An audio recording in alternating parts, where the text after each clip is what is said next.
We are so excited to provide this ELLLI professional learning opportunity.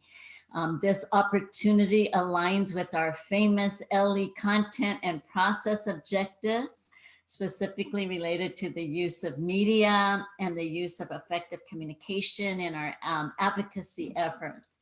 And so we are so fortunate to have an amazing presenter known nationally to share his expertise and his experience on addressing how to translate your expertise as an English learner advocate into public opinion writing.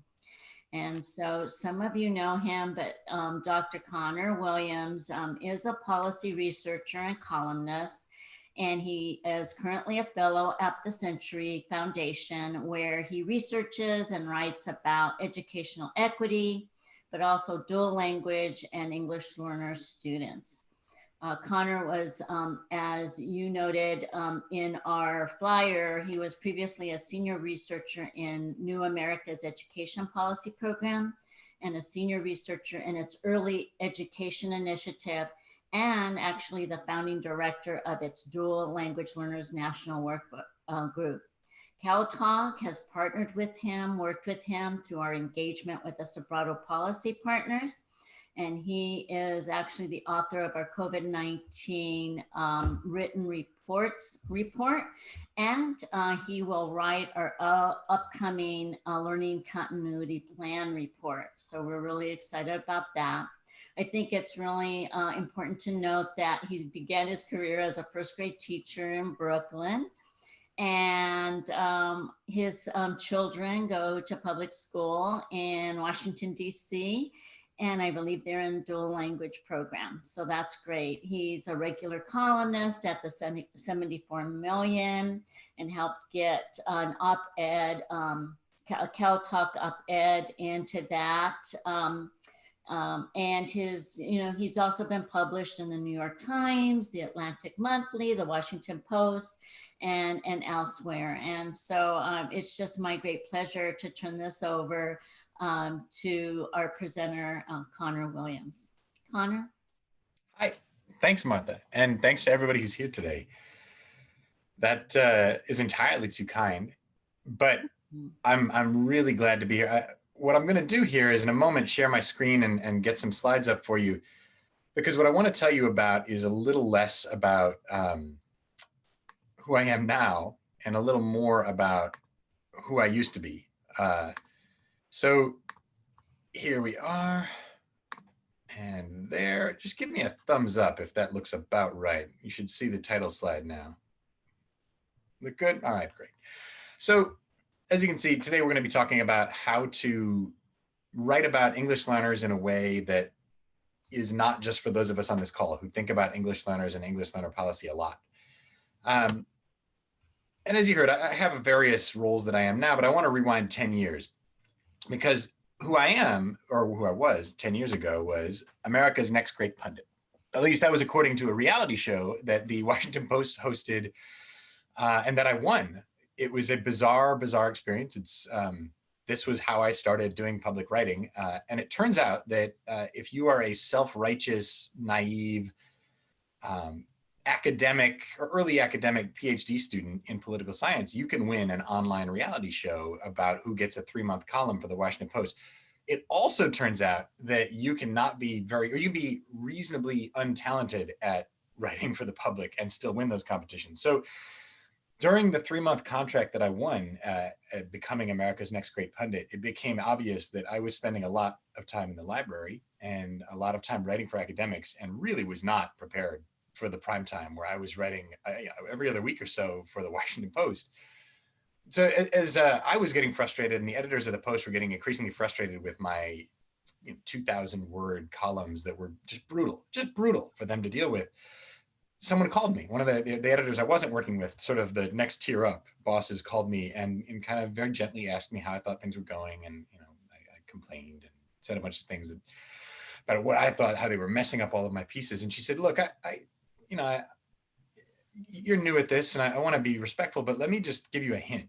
She said that sentences that go beyond 19 or 20 words, adult comprehension drops off a cliff. Sentences with more than like 2 commas and a semicolon, and a couple of dashes, and all that. People aren't, the average adult reader, even of the Washington Post, isn't going to follow those very carefully or very well. And so I took it to heart, and I've been working on it now for 10 years, right? About how to write directly, how to write what I used to call it was writing forwards, write downhill, write in a way that seems like you're writing for a general, accessible audience. And as Martha said, it's gotten better. I'm a fellow at the Century Foundation now. I still do a lot of this relatively intense, technocratic, narrow, focused research. I've got a couple of the clips of the kinds of things that I write now on the bottom of the screen there, about equitable access to bilingual education, or about different data systems or data policies for monitoring and setting accountability systems for English learners. I run this thing called the EL Virtual Learning Forum. You can see the link there. Anyone who's working with English learners, we can put the link in the chat, or I can send it afterwards. You'd be more than welcome to join. It's a free discussion space for anybody trying to support these students during the pandemic. I do a lot of this kind of in the weeds, inside baseball stuff, but I also do, as you heard, I write for the Washington Post, New York Times. I'm a regular columnist at the 74 Million. I've been published by the Wall Street Journal, by Vox, Daily Beast. This one on the bottom doesn't have the icon, but it's for Edutopia, which is the George Lucas Foundation's sort of house organ. And all this to say that I've been trying to do 2 things for the last 10 years, continuing to go deep, researching and getting into the weeds, the stuff that was making me a really terrible pundit back when I had that gig at the Washington Post, but also getting better at the going broad, right? Translating these details, these really dense and thick and down the rabbit hole information out in a way that hopefully would make it more accessible to the general public. So that's what I want to talk with you guys about today. That's what we're going to try to talk about today. And I want to try to give you some guidance for thinking about how to take the things you know a lot about and to make them easier for the public and for policymakers to learn about. A quick note too, while I'm at this, and I think we'll put the link to this in the chat as well. We're going to have, at the end of this presentation, we'll do a little Q&A, and then we're going to move into groups where you'll have a chance to start outlining and sketching out your own op-eds, your own opinion pieces.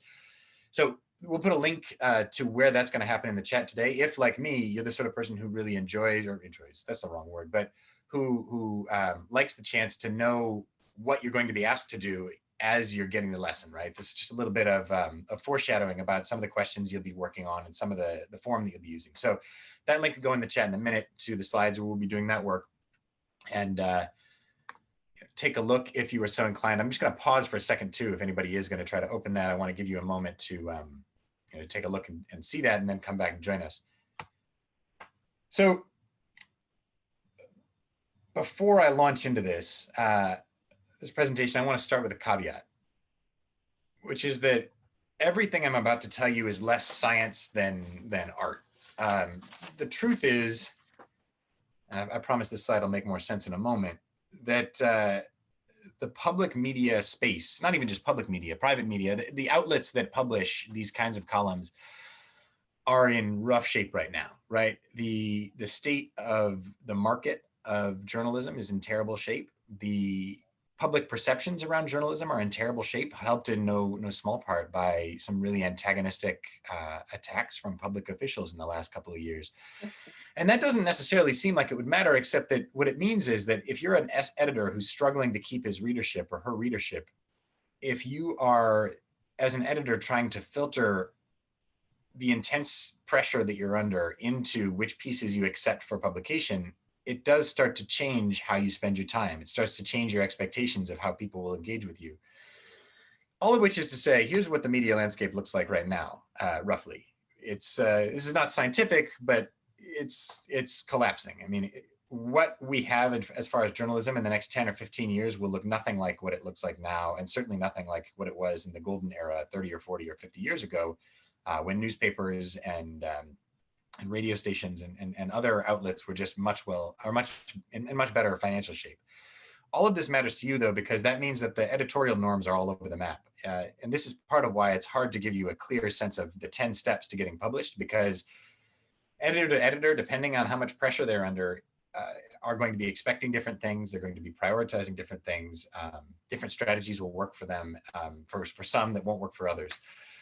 So all of that's to say that your fortunes going forward will have a lot to do with your hard work and with how carefully you build a piece and how carefully you try to sell it to people. But a lot of it, you should not take it to heart, because a lot of it will have to do with just the luck of the draw of whether you're engaging in a moment when the outlet you're talking to can really be paying attention and helpful or not. So, all right. With that said, let me move on to the next here. We're going to do basically today is we're breaking this presentation into 3 pieces. The first part here is going to be about things to think about before you start writing. The second part will be some strategies on pitching. And then in the last part, we're going to be trying to go through some of the nuts and bolts of how to write a column. So first of all, we're going to talk just about some of the things that you have to have if you want to write a column. This one hopefully is pretty obvious. You have to have a reason to write it. You got to have a message. You have to have an objective. What do you want people to know? What do you want people to do? And again, be direct. It's right there in big letters for a reason. If you're thinking that the thing you want people to know is your 47-point bulleted list plan of optimal conditions for universal pre-K expansion in the state of California under conditions of funding scarcity during a moment of the pandemic, no, it's never going to get published. Like you can't do that. Remember that when you're writing an op-ed and when you're starting to write an op-ed, that at the most you're getting 1,000 words. At most, you probably get 600 or 700 words. If it's a big national outlet and you're a really important person, dramatically more important than I am, if you were served in a presidential administration, maybe you get 1,200 words, but most of the time you're capped at about 1,000. All of that means this is not a place for tons of nuance. Op-eds are not a place where you articulate a grand theory that has a bunch of pieces in it. Op-eds are a place where you make 1, maybe 2 big requests. So with that in mind, another thing a column needs is it needs to have an audience. And that I think is obvious, but it can shift a little bit. Obviously, when you're writing for the public, usually your audience is the general public, but every one of these columns can have kind of a bank shot aspect to it. So you're writing for the public, but you're writing in front of the public sometimes to get the people at the governor's office to pay attention, or you're writing in front of the public so that staffers in the Capitol will pay attention, or so that teachers will pay attention. Be whoever it is. You want to have a sense of who exactly you're trying to influence, and then you want to game your column out in such a way that actually meets them where they are. And this is the important part, frankly. This is maybe the most critical thing when you're trying to do this work, because all of us on this call have thought harder about these topics than almost anybody else in the country. That's what you do. This is what your work is often, is to think about these things. We all have unique, powerful, authentic, and deep experience with policy and with practice related to these students. The challenge then is to forget a bunch of the things you know, pretend like you're someone who knows less, pretend like you're somebody who doesn't understand some of the things you understand, and then try to convince yourself up, right? How can you take people where they are and then move them forward? And it helps then to think through your audience. Who is it you're trying to reach, and for what purposes? Let me give you an example about this. So as you heard, I started a research group at a different think tank in DC. It's called New America. It was called the Dual Language Learners National Work Group. I started that because at the time I had been going to a number of events with luminaries in the field, people like Jean Garcia and Kenji Ikuda and others, who had been pushing hard that we should not be talking to these students. At the time, they were called limited English proficient students in federal law. So we shouldn't be using that. It's a deficit-based term. We should be using not even English learner, but dual language learners. And I thought, well, that makes sense to me. Let's do it. So we named our group after that. I promise you, I swear to you on my homemade kombucha, by the way, I got this out, my kombucha here because I'm presenting in California. So I swear to you on this homemade kombucha that inside of a week of announcing we're the Dual Language Learners National Work Group and we focus on DLL policy, we got complaints. We got complaints from the field from people who said, no, that term is derogatory. You should be using emergent bilingual learners. And then other people who pushed back within a couple of weeks after that, you should be using multilingual learners. And I thought, okay, all right, I'll take that to heart. We're not going to change our name, but we're going to think very carefully about which terms we use.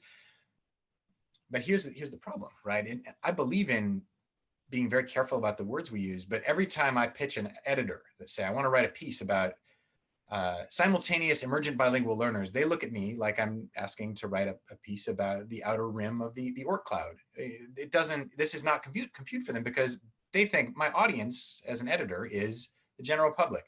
They barely know what English learners are. If you're coming in with this brand new term, that's going to take a whole paragraph to explain, and it gets super complicated. All of which is to say is, I believed in using these asset-based terms. I worked in the field, I cared about it, but that was not the way to reach the public. I had to figure out another way. You know, my message was, in federal law, we need to change our accountability system around English learners. It was not worth spending half of an op-ed explaining why we needed to call them a different thing. Also, it just wasn't where the public was. And you had to pick and choose about your making priorities about who you were talking to and what they could actually, where their starting point was. So this actually might be the only scientific thing that I'm going to show you, because every column needs a pitch, right? You need to be able to sell it. And you're selling it to editors, but really you're selling it to the editor's perception of their readers. Editor doesn't care about you or your piece most of the time, but they do care about getting readers' attention, keeping it, and getting readers to come back. And so they want to put up engaging, thoughtful, interesting stuff. So this chart, I promise you, is like accurate to the millionth decimal point. Here's the basic deal on this chart. On the right is how exciting is a thing. Humans land on Mars, and it turns out they meet Martians, and the Martians are all Dodgers fans. A column about that, go back over here and see, it's like right here. This is our column about amazing, we just discovered extraterrestrial life, and they're coming back, and they're going to be at Dodger Stadium next week. You can write about that at the level of Dick and Jane. You don't have to be able to put together interesting sentences. You could be the most boring human on the world. You could write, man lands on moon, moon is full of Martian. I mean, it could be very boring. On the other hand, water is wet, not interesting. We all know this. You need to be as good of a prose stylist as James Baldwin, one of the great writers in American history, one of the great writers in English language. If you're going to write, I mean, I would read James Baldwin, Why You Should Breathe. I would read James Baldwin, Paint Can Dry Sometimes. I would read anything that guy writes. So the point being, there's an inverse relationship to how in the news is your piece and how clever the writing is. If it's really in the news, your writing doesn't need to be that clever. If it's not at all in the news, if nobody is thinking about this and you want them to pay attention, you've got to be really thoughtful and clever, and the writing has to be sparkling, etc. This part isn't scientific. You see my pointer, I hope, everybody. Actually, can I get a thumbs up on that? You can see the pointer. Okay, great. So whether you like it or not, on the average day here on the newsworthiness scale, language learner issues are down here somewhere, right? The average American, the average Californian, the average voter, the average reader of a newspaper is not waking up lit up about English or about language acquisition. It's just not something they're thinking about on a regular basis. And so that means a lot of the time, if you want to write a piece, and especially if the piece is something like, we need to care more about these students, you've got to find something about the writing to make it more clever. It has to be a unique or innovative or authentic or powerful reason for your readers to care, or for the readers to care, and for the editors then to think their readers will care. The good news is, and that's sort of sober, but sober-minded news, but the better news is sometimes immigration policies in the news. That gets way more newsworthy. Sometimes there's a budget fight and English learners are part of that. And so you can get down here where your take doesn't need to be as clever or edgy or contrarian or counterintuitive or sparkling. It can be, or your writing doesn't need to be like off the charts amazing. It just needs to be related to things that are happening. And I swear to you, if you Google my name with English learners after it or fill in the blank, you'll find I have done this a gajillion times. I have written about English learners and ESSA when that was passing, because it was a big national argument for a few days. I've written about English learners in charter schools, English learners in universal pre-K, English learners and fill in the blank. I've probably written English learners in baseball, English learners. Anyway, the point being, if you can frame your piece around things in the news, maybe, I don't know, you want to make it about how the Zuckerberg kids speak more than one language. That'll help, because pop culture is in the news and people think about it. So let's start thinking about some more of the nuts and bolts here about how to write a pitch and how to actually sort of move the piece from what it needs to actually selling it. So not a real pitch, I hope is obvious. Star Wars jokes abounding. Here's how you start. I mean, this is pretty formulaic. And again, these slides we're going to share out, and I'm sure you'll be able to see them or get them later. So you can copy and paste this and just change the details. You're writing, Dear Ms. Editor, I'm an organizer. I work with the Rebel Alliance. We work on a range of issues related to securing freedom and justice across the galaxy. I'd like to write a piece for you. And then here's the critical part. One piece in here where you're like, it has to be one sentence that explains the whole article, like what you're going to write. And so in this case, it's going to be something like, I'd like to write a piece for you.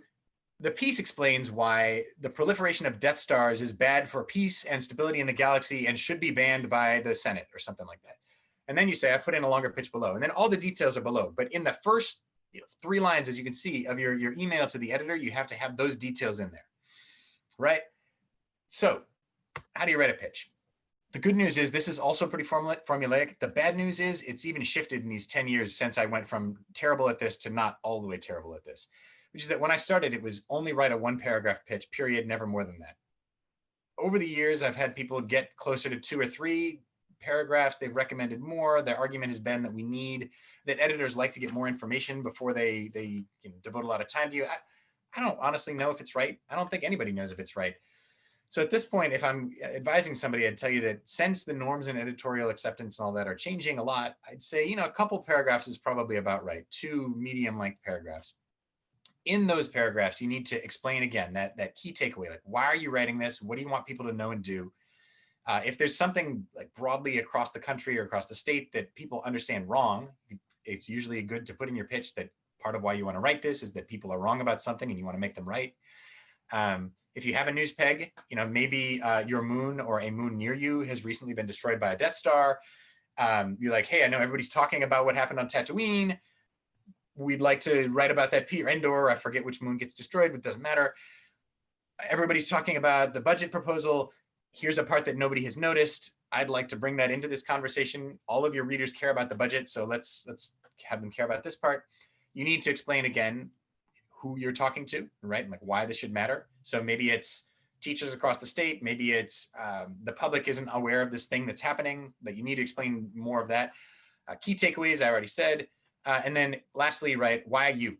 And that one's a good one. I think in a lot of cases, the why you around ELL pieces is underappreciated. People haven't done enough. If you're a former English learner, if you're a teacher working with English learners, if you work at an org which has extensive experience organizing and advocating for these kids, that's why you, right? Or so if you're writing about the Death Star, like I was orphaned by the Empire many years ago and I grew up to be a Jedi, or I used to be a stormtrooper, that's why I should write this piece. The point is, all of these pieces here, right? Explaining what it is you want to write and why it's relevant and evidence behind it and who you're going to write it for and all that. Those are good, but also some authenticity about your voice or your organizational voice is also going to help sell this to an editor. And usually I put that last thing about why you're the one to write this. I put that sort of after those 2 paragraphs in its own line saying, and you can even put like, why me or why us, in bold. And then you say one sentence about what makes your voice special. So there. That gets us out of the pitch and the details and the logistics, the nuts and bolts a little bit. Let's talk about the hard part. The hard part, believe it or not, is not selling it or even organizing it. The hard part is coming up with an idea worth pitching. It's certainly for me. And it gets harder. That's the other thing, is this is not something that actually gets easier, right? So like I've written at least a dozen pieces about the importance of DLLs and ELLs home language. And again, I've pegged them to anything I can think of. Presidential elections, pending legislation, TV shows, I'm sure at some point. It gets harder each time because you're trying to come up with a new way to talk about things you know so well, messages that you care about so much. And that, again, you're so in the weeds and so narrowly, deeply enmeshed in that it can be hard to step back out and make them interesting. And so I use the yelling at the TV or yelling at the radio or yelling at your webinar method, which is how you inspire yourself to write.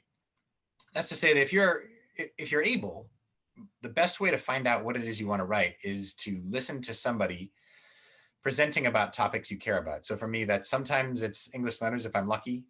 Sometimes it's related, it's educational equity more generally, or sometimes it's school choice or universal early ed, or these things that I work on. You kind of sit in the back of the room, back when we sat in rooms that weren't our own with other people.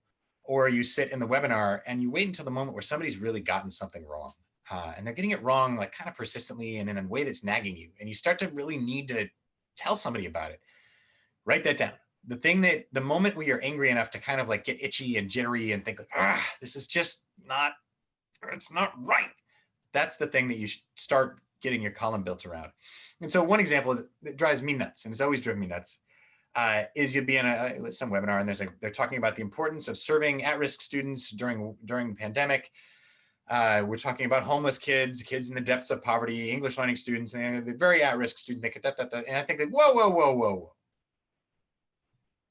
People keep talking about these students as at risk, but that's not the full story, right? So once you've got your key takeaway, the thing like that you're angry about, you start thinking, okay, so if I were to write this piece, that's my one line thing, what would I actually do? Or what would I actually need to prove it?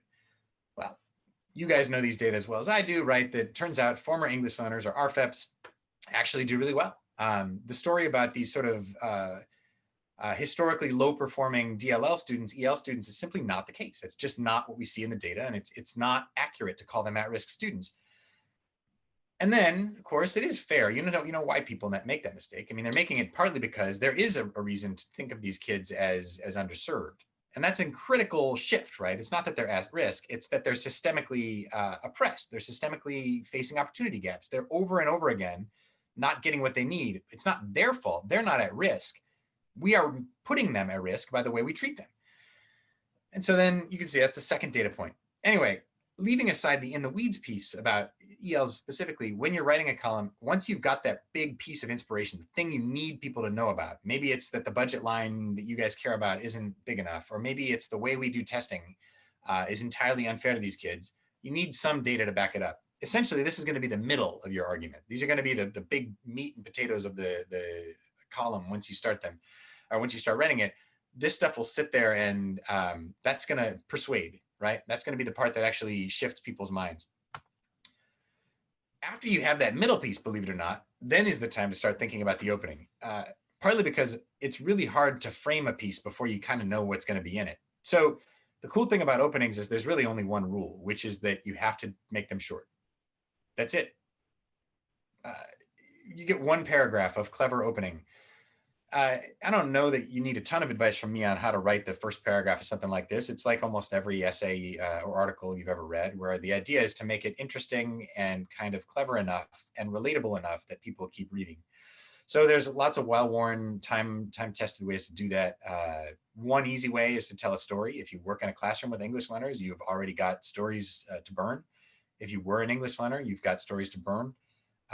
If you advocate on behalf of these folks, you probably have parents you've spoken with. You probably have communities that you've worked with that you can explain in hopefully a heartfelt way why this is a community or a student or a group or a policy that people should care about. But again, you get one paragraph for that. Because by the second paragraph, if it's not obvious where this piece is going, the editors get nervous. There's some grace around this, depending on, if you after you've done it for a while, you can get a little bit of extra space to really have a big, long, clever opening, but it has to be in the first paragraph. Oh, actually, one other way. Metaphors, analogies, comparisons are really good. Analogies are great, where like I've written a piece a couple of different ways and a couple of different times where I was trying to get people to understand this challenge of holding schools accountable for English learners when the cohort shifts so much, because students drop out of the group as they hit proficiency and then they enter the group as they screen in.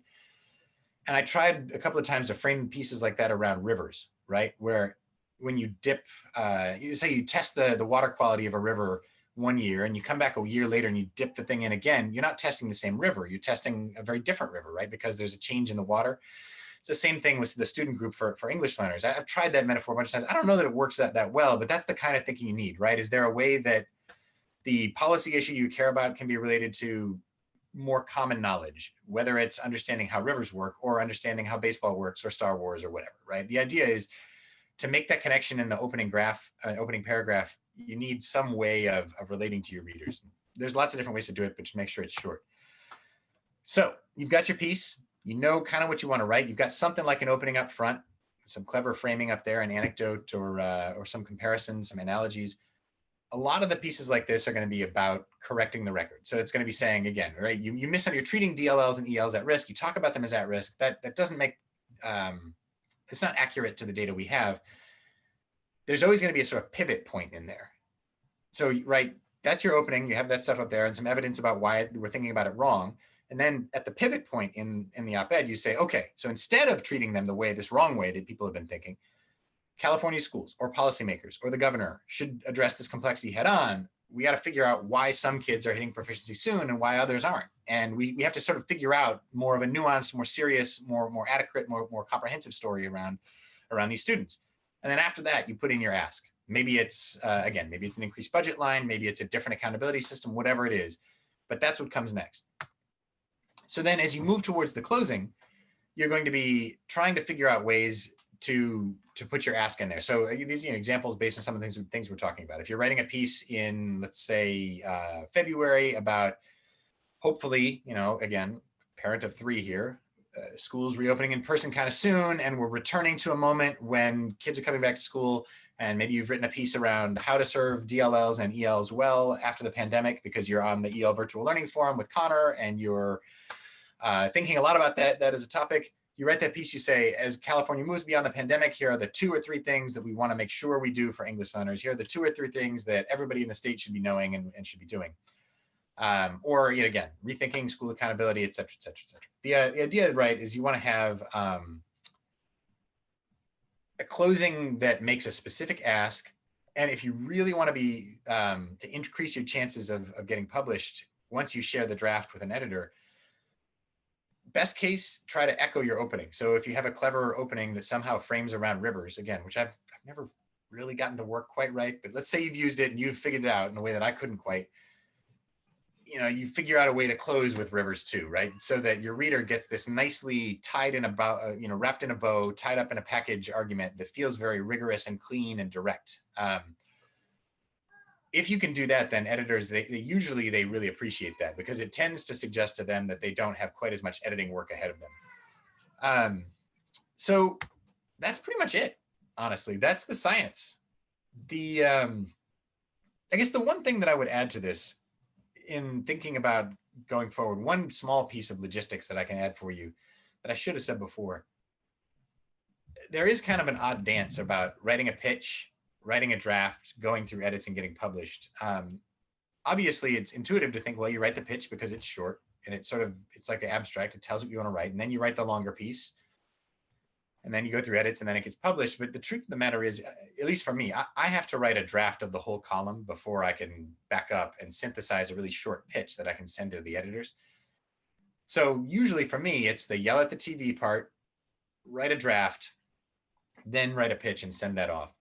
But here's the one trick of the trade secret that I don't think you'll be able to learn other places, which is that over the years, I've learned that editors don't usually like to know you have a draft ahead of time because they tend to think that it's better for them.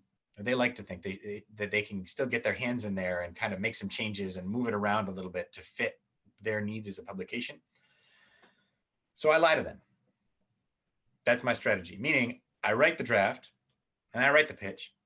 And then in the pitch, when I send it to them, I say something like, I've started writing a little, I could probably get you a draft in a day or 2 so that they don't feel like I've already got everything done. And that way, if they write me feedback, they say, okay, this pitch is great. Just make sure you address points 1, 2, and 3.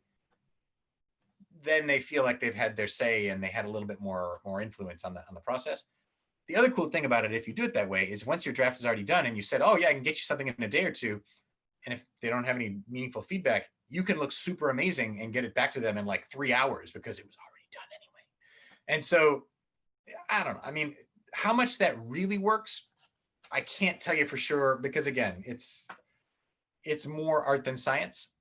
But I suppose it's worth at least sharing. So on that note, it's time for me to stop because at this point, I'm sort of feel myself yelling at the screen and I can feel myself rambling on, and I'm going to learn more from you and be much better if I stop and take some questions and we talk about things from there. Hopefully we've got some time for it still.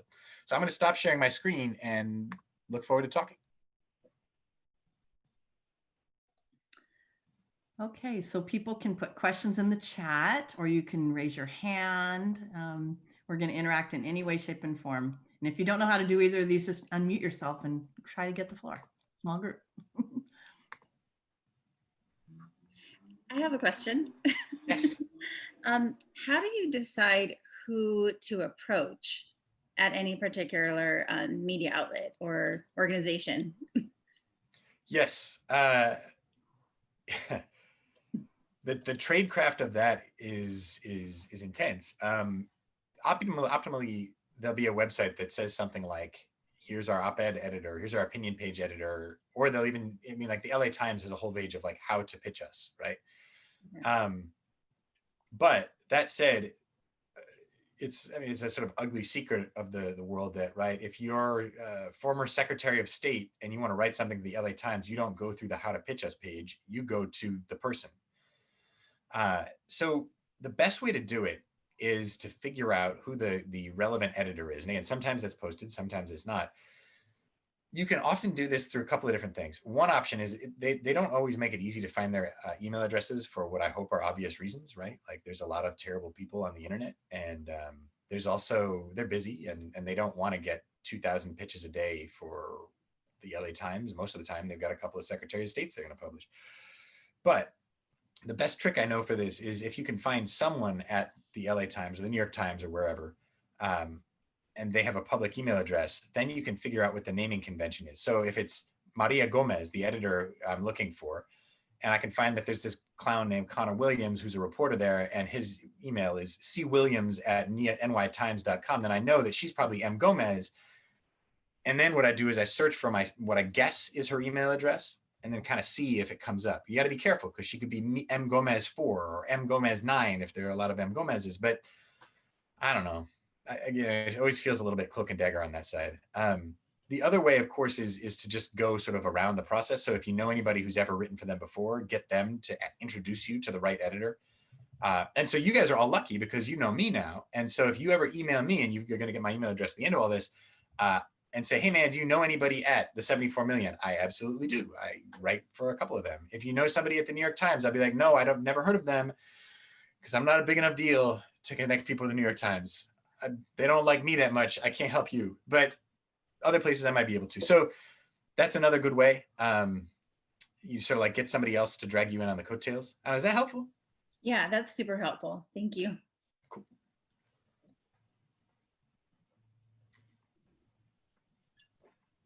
I have a question, and the question is probably in line with the question that we just heard. But are there particular organizations that you'd suggest that we approach that seem to be friendly to either advocacy or education in some form?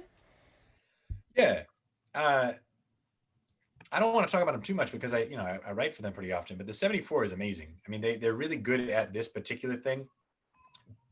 Not to go down a rabbit hole, but it's partly because they're a new sort of journalism outlet. They were founded 2014 or so, and it was controversial because they were essentially founded as an advocacy group that also was trying to be a journalism shop, which of course is, in the world of journalism, reporters should be kind of neutral, and even the opinion columnist should kind of not, you just want to be careful, like making advocacy journalism and vice versa for obvious reasons.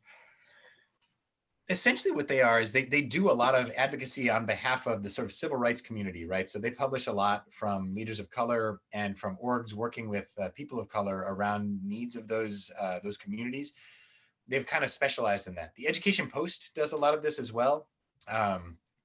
They tend to do a little bit less of policy type advocacy stuff. They do more like personal narrative. My son wrote a piece, of all things, my third grade son wrote a piece for Education Post about how he was experiencing pandemic lockdown and virtual school back in the spring. They love that kind of thing, like student voice, parent voice. Ed Post is good. Yeah, I see Cal Matters and EdSource in the chat.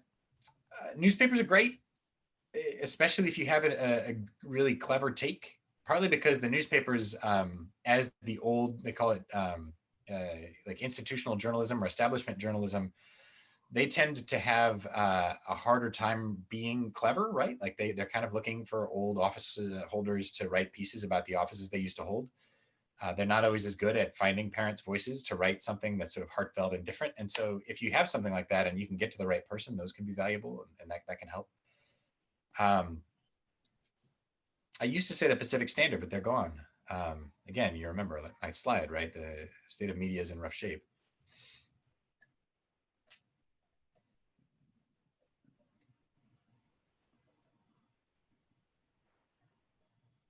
Connor, I had a question for you. You were talking about, not sharing that you have a piece already written. Do you think that there's a difference between someone like you, who is an already a recognized author, and someone else who they don't know necessarily what your writing might look like in terms of how you would approach? Maybe. It's hard to know. Again, in part because that last piece that I was sharing, it's just so hard to prove, right? So if you get shut down by an editor and you start to get the impression that it's because you shared a draft early or didn't. It's just really hard to know. Here's my read of it. My read is, and sometimes you can kind of fudge the language a little. You say something like, I've gotten started on this. I could get you a draft in a day or two. Happy to share more, or happy to say more about this, or happy to sort of send a draft when I'm ready. You can give them a little bit of a lead, so you make it clear. Essentially, what you're doing in that case is giving them a little bit more rope to eventually stop you with. Essentially, right?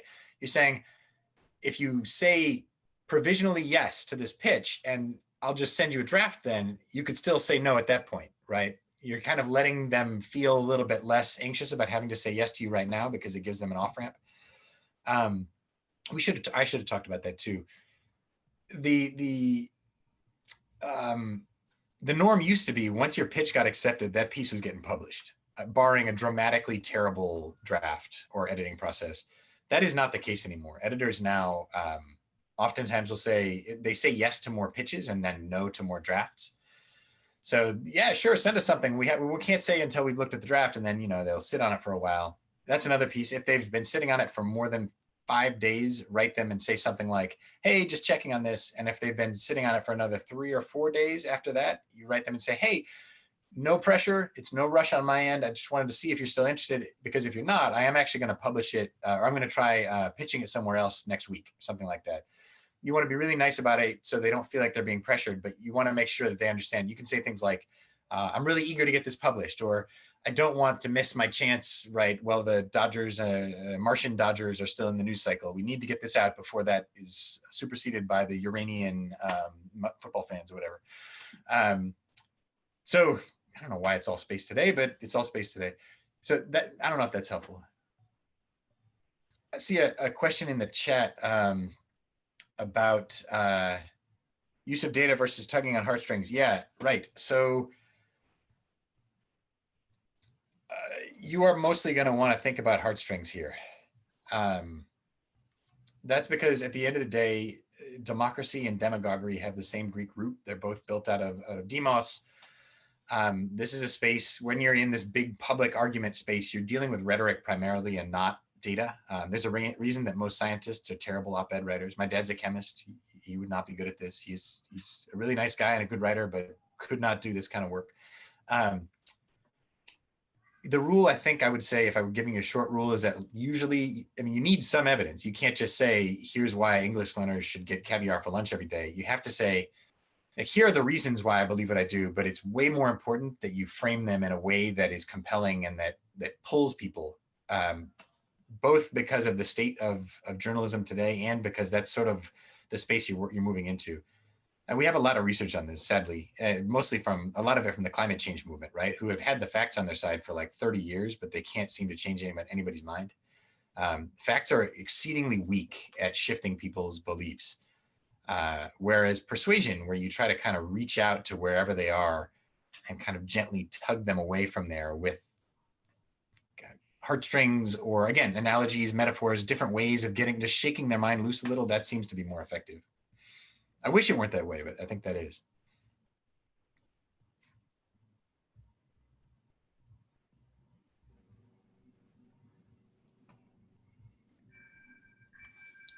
How are we doing? Are we ready? Are we ripe now, Connor? Do you see any more questions out there? We're ready to go to our next step. What do you think? Yeah, that makes sense to me. So I think, do you need, someone else should probably share the screen with the slides, yes? Or do you want me to do that? Did we give you that direction slide? I see the direction slide on there on my screen, but I do not, I don't have the notes for it. So here, I can do it. I'll share my screen. We'll do it. If you could just share the screen, we'll do it. Yeah. All right, I'll share the screen. Great. Crystal has put in the chat a link to the op-ed writing groups. And, before we began the seminar, when you guys registered, we asked people to think about what areas they might be wanting to tap into in terms of this experience and where they think their voice is. And we know this is really exploration for many people, but some of you may have some very, very great topics that you're ready to write about. And so Connor put together a little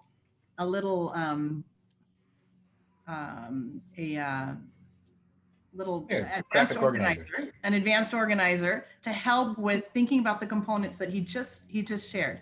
And so what we've done is, Crystal identified maybe one of your areas. You might have more than one area, and so if you look at your name, she's renamed you one of the areas that you chose. Some people had more than one topic. So if you really want to be having a conversation with somebody today after this presentation now about parent engagement, but you had actually listed assessment or whatever, you need to change the number on your name to whatever number corresponds with that topic, because we're going to be breaking out into rooms according to those topics. Now, the other thing that we've done is we've made everyone a co-host, which means that you can actually choose which room you're going to go to. And if Crystal is on the line, she can explain to you how you can do that.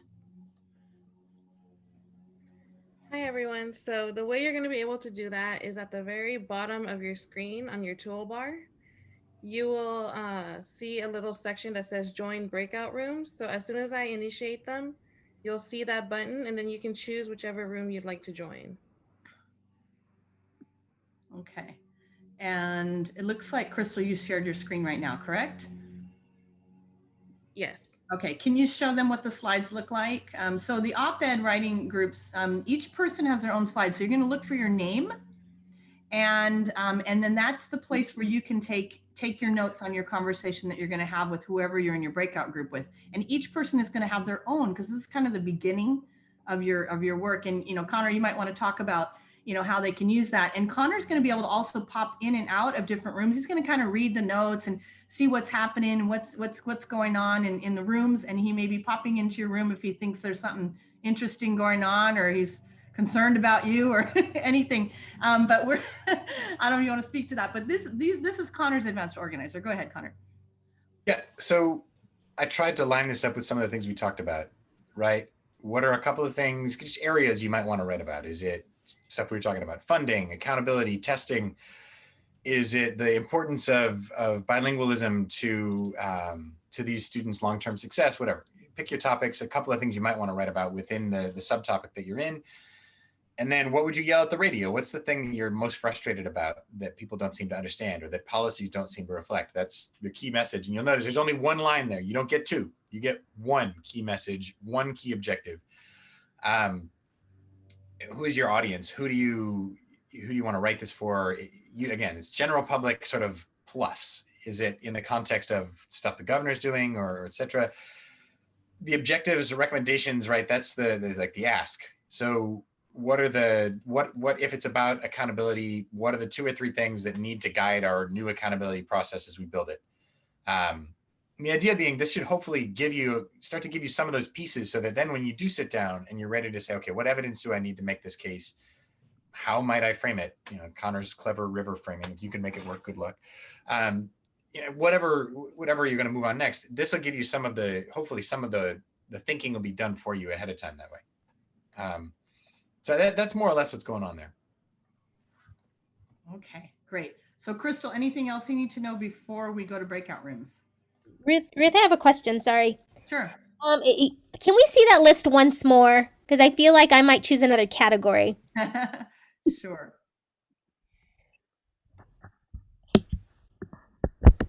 And Thank these are not set in stone categories. We were looking at all the topics that people were interested in, and we kind of landed in these areas. So okay. All right. So Crystal, where are we with the breakouts right now? Double checking any last minute changes. Okay. And then I will initiate them in a couple seconds. Okay. All right. And how long are we going to be in breakouts, Connor? We have some good discussion going on. I think the goal is to be back here by about, oh shoot, I have to convert to your time zone. 5:20. Okay. 5:20. That sound reasonable? I think I've done that correct. It's 8:20 my time. Yeah. So we'll have about 20 minutes in the room. And yeah, so you guys can get to it. They're going to be relatively small groups, I believe. And again, if you want to move the rooms, you'll have that ability on the bottom of your screen. You look at the breakout room, the little breakout room icon, and you can move, to a different room if you chose the wrong topic or something like that. Okay. All right. So, and most of us are going to be going, except I think Crystal might be there to help you, Connor, right? Get to rooms or whatever. There you go. Okay. All right. I'm going. See you later. General? Yeah. Is everybody back, Crystal? Okay. Yes, everyone's back. Wonderful. Anybody want to talk about how it went? I appreciated the breakouts because when I landed there, I wasn't sure like what direction I wanted to go, but just having other folks to talk around with and ideate with and bounce, it was really quite helpful. I left feeling like I had some ideas to start with, where when I landed, I was kind of like, where do I begin? Where do I begin? So, thank you to my group. Okay.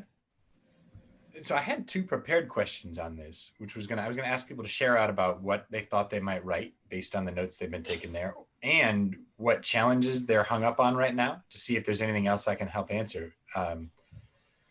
So let me invite you on that. I mean, what are you thinking about writing, and also what challenges did you face?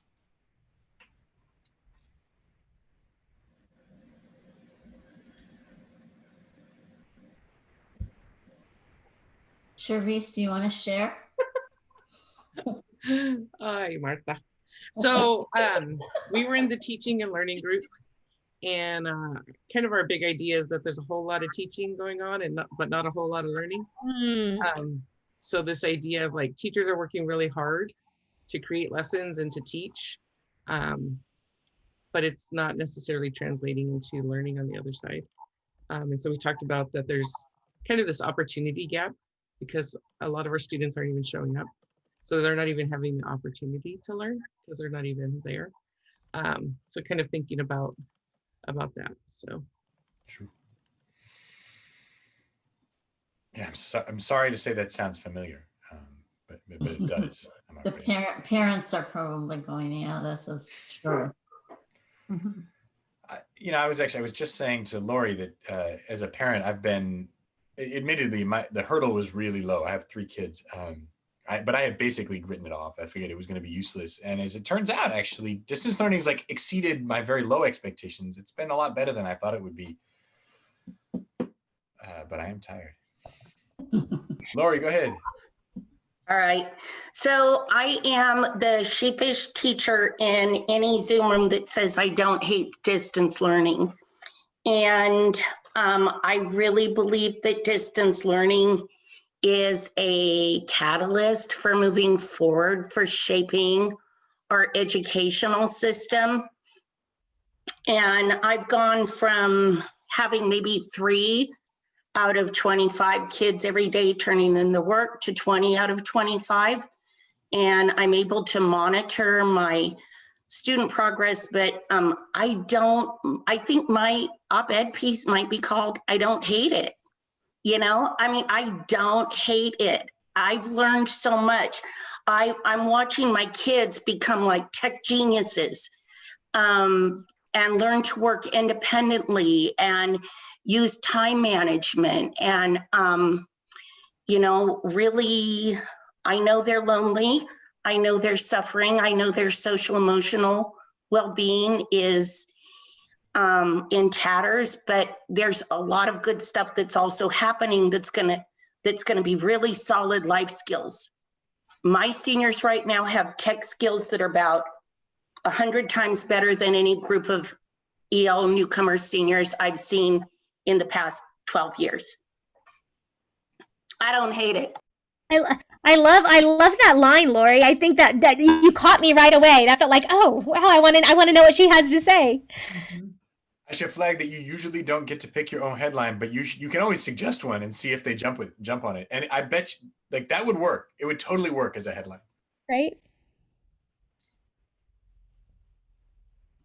There's a question or a challenge in the chat about making the teaching of biliteracy understandable and interesting to the general public. Yeah, boy, if you figure that out, let me know. Again, I've written versions of that column so many times. I can tell you what doesn't work. I can tell you that saying like, hey, there's a new study out showing that L1 development helps them access or acquire L2. Does not work.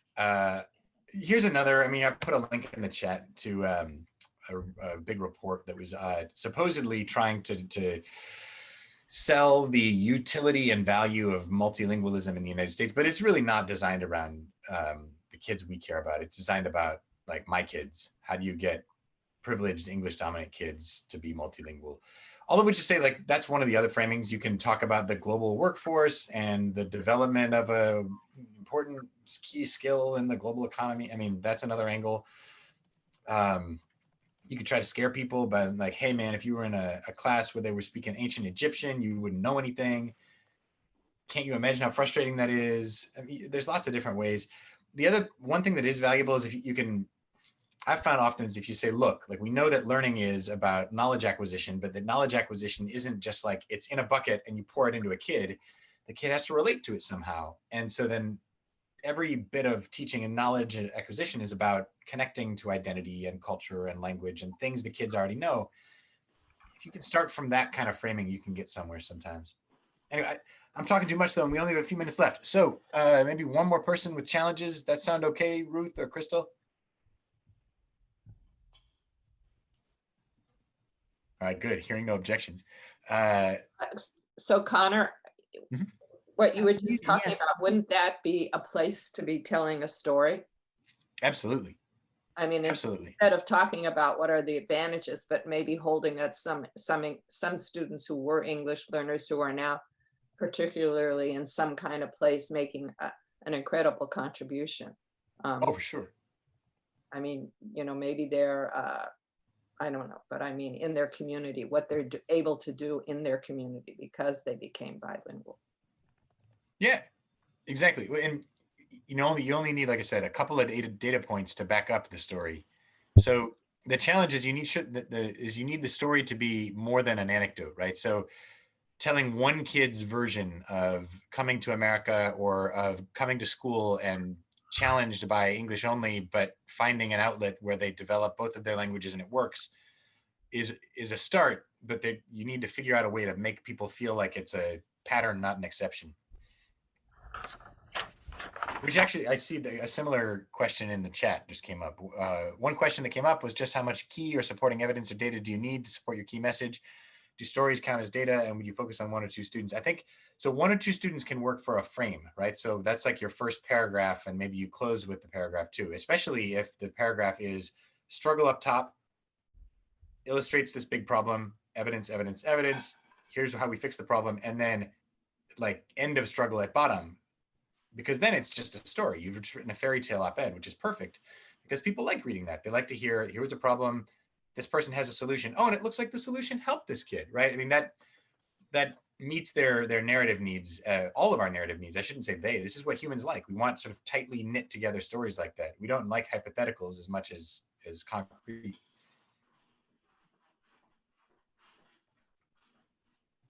Well, shoot, with 1 minute left, is there anything else we need as far as a closeout, Crystal? Or Ruth? Okay, so we just wanted to remind people that our second session is December 8th for the part 2. And so in between now and December 8th, we'd love, we'd love people to take it and run with it. And Connor, if you want to talk about what you may be able to offer to support that, as we get to that. But we're going to come together as a group December 8th. And in between, Connor has an invitation to go further. Yes. So final slide, I promise. Like I said, I'm happy to help connect you with editors. There will be a sort of informal hurdle to do that, which is that I need at least a little bit of evidence that if I'm going to put myself on the line and sort of help you get in touch with somebody, I need to make sure that I've set you up to succeed, and I'm setting them up to maybe be interested with no promises. I mean, I can't help the editors make the right decision, but I can help you present yourself as well as possible. So we'll say sort of, you can kind of choose one or both of these. as you're starting to work from the document that you just worked on today, once you've got a pitch or once you've got a column or both, put those in a Google Doc, share it with me. This is my work email. Just give me a couple of days and I'll go through it. I'll provide edits. I'll give you feedback. I'll help you figure out where it might be worth sending it. And then if I know somebody there, I'll help connect you with them. And Connor, we know that you don't want a partially finished piece. You mentioned Right. that. Yeah.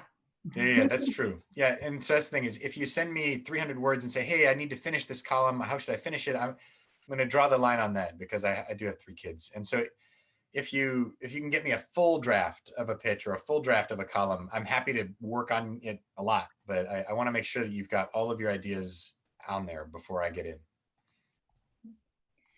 And in between then, again, December 8th is when we're going to be all gathered together. So there might be some of you that are zealous, ready to roll, and you want to get something to Connor before that. But for others, you may be wanting to do some more work, some more vetting, some more revision in our writers workshop. And our next session is going to be focused on that. Martha, do you want to add anything else? Or Marcia, we've got a curriculum committee members here on the team as well.